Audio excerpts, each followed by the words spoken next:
र तर अब हाम्रो मुख्य जात्रा यही भएर हाम्रो चाहिँ दसैँ चाहिँ मनाइन्छ। हजुर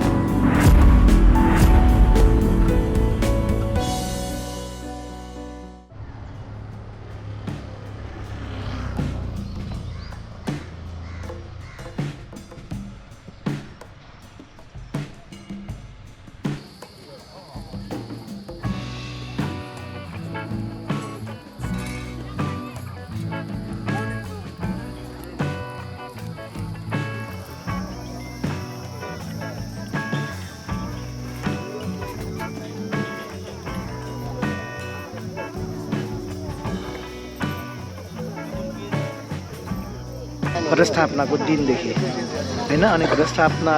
अनि त्यही आसिन तृतीयाको दिन चाहिँ हाम्रो चाहिँ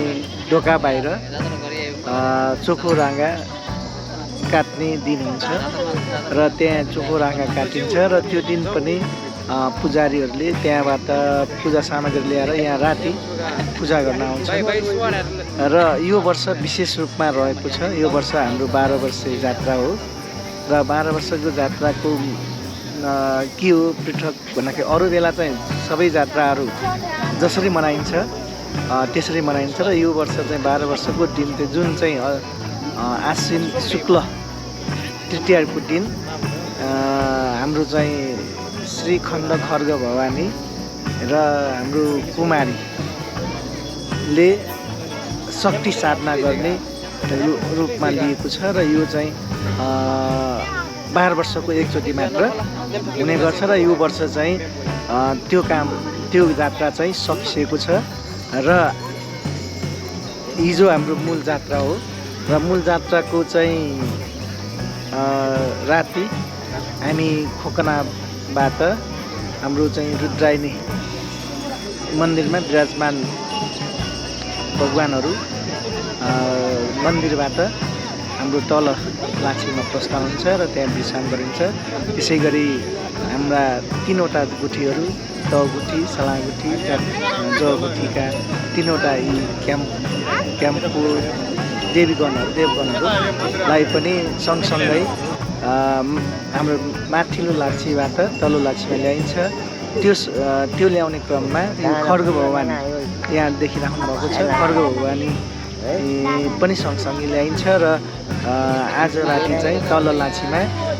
मन्दिरमा रहेका देवताहरू खटमा राखेर त्यहाँ विश्राम गराइन्छ भने अनि अरू यी देवताहरूलाई पनि तल चाहिँ राखिन्छ र अनि 9वटा घ्याम्पो जोडिने काम चाहिँ हुन्छ र त्यो 9वटा घ्याम्पो जोडेर खटहरू सबै जोडिसकेपछि त्यहाँ एकछिनको विधिवत काम सकिसकेपछि त्यसपछि खोकनाबाट क्रमैसँग हाम्रो खटमा रहेको रुद्रायणीका देवीगणहरू फर्स्टमा, त्यसपछि तगुको घ्याम्पो जुन वीरभद्र महाकालले पनि चिनिने भनाइ छ र पहिला त्यहाँ आउँछन्। त्यसपछि हाम्रो यो श्रीखण्ड भगवान, त्यसपछि यो 3टा क्याम्पो र अर्को जगुठीका 3टा क्याम्पोहरू क्रमैसँग चाहिँ सिकाले चौरमा ल्याइन्छ र अनि यहाँ आइसकेपछि सबैलाई विश्राम गराइन्छ।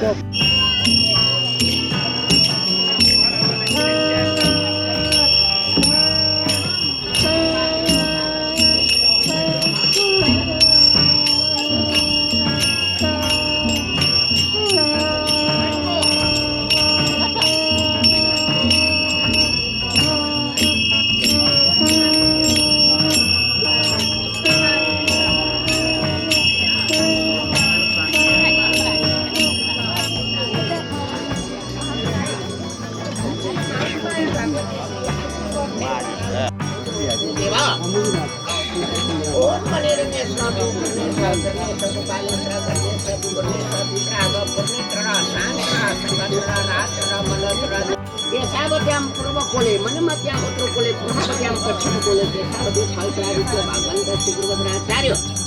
पूर्व पश्चिम उत्तर दक्षिण स्वर्ग मध्य पातल श्री महादेव पार्वती गुरु नामिनम शिव पूजा क्रिया कामना सकल परिवार नामिनम नाना रोग हरण दुख हरण कष्ट हरण सो नक्षत्र सक्लदेव सो लोटन सो महापुरुष सो विवाह देव विवाह कारमा विलम खम्ते माथ ब्याक के ब्याक वो मिलु मिला खाओ जाएगा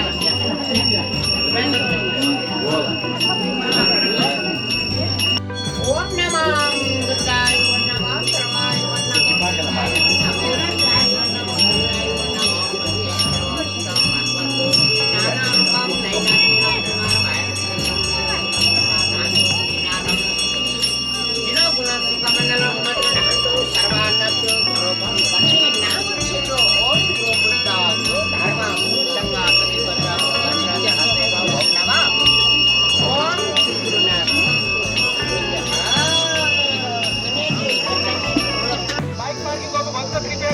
छिटो हटाइदिनु होला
अनि